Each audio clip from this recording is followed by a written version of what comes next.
ৰাজ্যত আৰম্ভ প্ৰথম পৰ্যায়ৰ পঞ্চায়ত নিৰ্বাচন। আমগুৰিত হাতত লাখুটি লৈ ভোট দিবলৈ আহিছে আইতাই। বয়োজ্যেষ্ঠ ককাকো হাতত ধৰি ভোট দিবলৈ আনিছে পুত্ৰই। পঞ্চায়ত নিৰ্বাচনত এইদৰে ভোটাধিকাৰ সাব্যস্ত কৰিলে ককা আইতাই। নিজৰ কথা চিন্তা নকৰি ৰাইজৰ কাৰণে কাম কৰা প্ৰতিনিধি বিচাৰে বৰাশীবাৰী 85 বছৰীয়া আইতাই।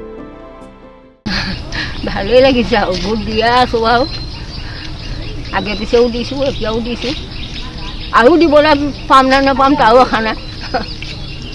বয়স কিমান আছে বাৰু? হ'লগৈ 85 মান।